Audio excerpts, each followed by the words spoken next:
The controversial quest to bring back the Tasmanian tiger.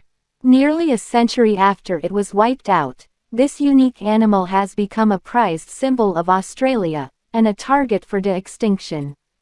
The Tasmanian tiger is alive. Not literally alive, there hasn't been a verified sighting of Australia's iconic marsupial predator for close to a century, but alive in imagination, in memory, in cultural recognition, and in collective regret over its extinction. Alive, too, in the quest of a handful of scientists and entrepreneurs to de-extinct the species and bring it back to the wild. The first thing to say about the Tasmanian tiger is that it wasn't a tiger and it didn't live only in Tasmania. In its existence as in its demise, the animal also known as the thylacine was a victim of European misunderstanding and error. The Dutch explorer and navigator Abel Tasman spawned the tiger meme. In his search for exploitable southern lands in 1642, Tasman fetched up on the eastern shores of the island he called Van Diemen's Land, later renamed Tasmania in his honor but also known by its traditional Aboriginal name, Lutruwita. A party of Tasman's sailors looking for fresh water saw the footprints of creatures, having claws like a tiger. Europeans pinned various names to the animal: zebra opossum, marsupial wolf, Tasmanian dingo, out of colonial prejudice as much as ignorance. Northern Hemisphere mammals were considered superior in every way to Australian marsupials that early observers deemed helpless, deformed and monstrous works of nature. Today's much-loved koala was derided as uncouth, awkward and unwieldy, and the thylacine, the world's largest marsupial predator to survive into modern times, was dismissed as a primitive scavenger, brutish, and stupid. It was a short step from misnaming and maligning the native wildlife to seeking its replacement with introduced varieties. This colonial fervor led to an ecological makeover from which Australia hasn't recovered. The thylacine's extinction is a symbol of that folly. Here's what we lose when an animal goes extinct. At least 5 thylacine species once existed.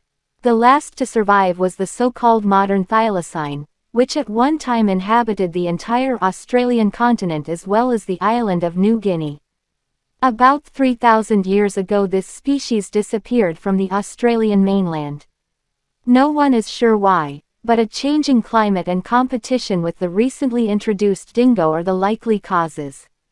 Only the Tasmanian population of thylacines remained, marooned on Lutruwita since sea level rise submerged the land bridge to the mainland some 10,000 years ago. But what might have been the animal's sanctuary became, instead, their death camp. Despite scant evidence that thylacines caused significant stock losses, sheep ranchers made them a scapegoat.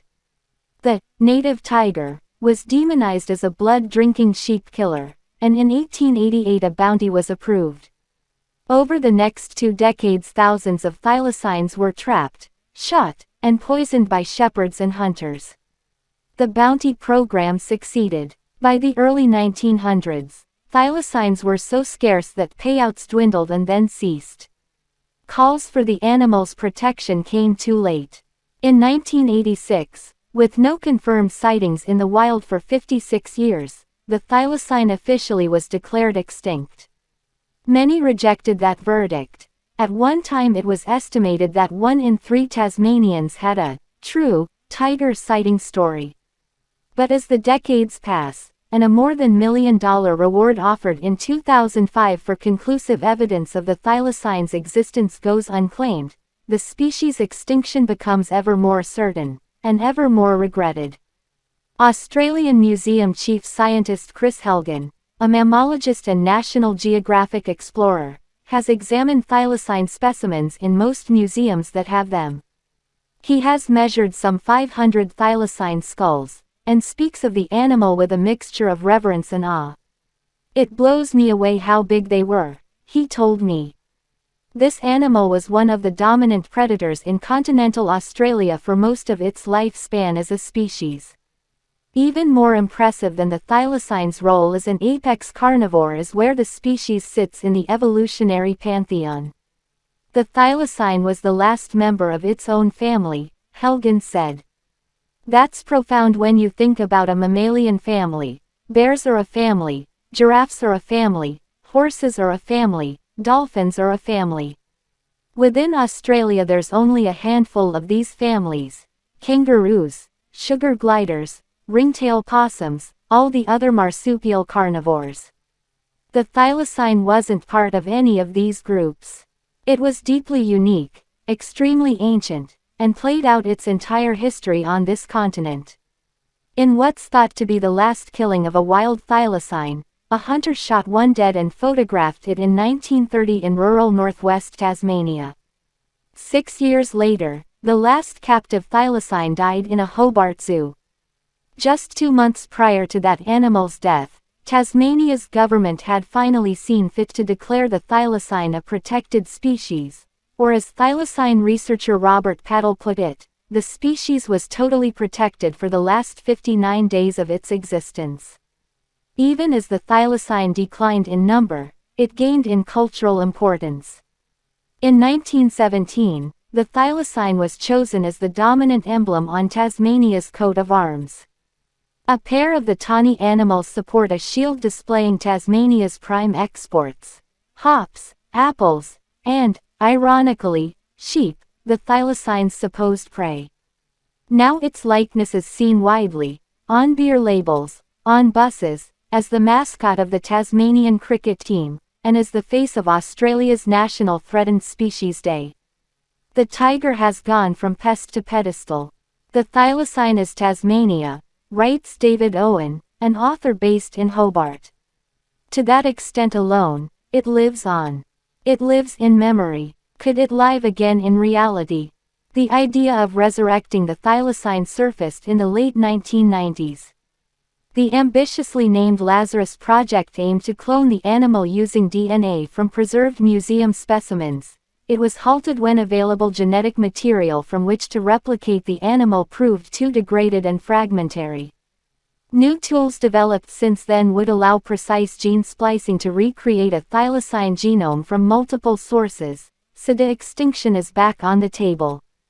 Spearheading this effort, a group of University of Melbourne geneticists who call themselves the TIGRR, Thylacine Integrated Genomic Restoration Research Lab, backed by a Texas biotechnology company. The last member of its own family, the thylacine was deeply unique, extremely ancient, and played out its entire history on one continent. In 2022, TIGRR lead researcher Andrew Pask predicted his team would produce its first baby thylacine hybrid within 10 years. Helgen is skeptical. For him, the biggest impediment is the genetic distance of the thylacine from any of its living relatives. Unlike the woolly mammoth, the other charismatic extinct mammal that has become a high-profile target for de-extinction, the thylacine lacks a closely related species to serve as a genetic reference and provide cells that can become viable embryos that carry the thylacine genome. For the woolly mammoth, that role is served by the Asian elephant. The suggested recipient for a reconstructed thylacine genome, a mouse-sized marsupial called the dunnart, is as genetically distant from the thylacine as a human is from a marmoset, Helgen says. The thylacine stood alone, he argues. It was as different as a cat is to a dog or a horse is to a rhino. The idea that we can bring back this carnivorous marsupial because we have all these modern genetic tools, no. If rhinos became extinct, you would be laughed out of any room if you said you could take a horse and turn it into a rhino, or a dog into a cat. De-extinction distracts from the urgent work of preserving what remains, so say many in the science community, Helgen among them. Put another way, in this biodiversity crisis of humanity's making, we dare not shift focus from sustaining the living by attempting to revive the dead. Helgen suggests many species facing extinction can be brought back not through some magical technology but through tried and true methods of looking after wild landscapes and managing the species around us as best we can. The thylacine is a potent symbol of loss. Conversely, it is also a symbol of hope. In the wake of its extinction, Tasmanians became galvanized to ensure such a tragedy did not happen again. They formed the world's first green political party. They collectively vowed to resist environmental degradation and protect vulnerable native species, commitments we all need to make if we're to avoid future extinctions. The thylacine calls across the century to us: don't wait until it is too late. Efforts to resurrect the extinct Tasmanian tiger get a boost. Some scientists argue that bringing the marsupial predator back could help restore its former ecosystems. But is de-extinction realistic? A radical idea to support the recovery of damaged ecosystems has been gathering steam: resurrect species that have gone extinct and reintroduce them to the wild. Proponents of de-extinction argue that by returning species that played an important ecological role to their old habitats, entire regions could benefit. The lab-created animals would not be the exact species that went extinct, but hybrids of those species with their DNA filled in by living relatives. The most well-known de-extinction project is an effort to bring back a version of the woolly mammoth by splicing its genome with Asian elephant DNA. The work has been a long-time project of Harvard geneticist George Church, who recently co-founded the bioscience company Colonial, with $75 million in private funding, to accelerate the research.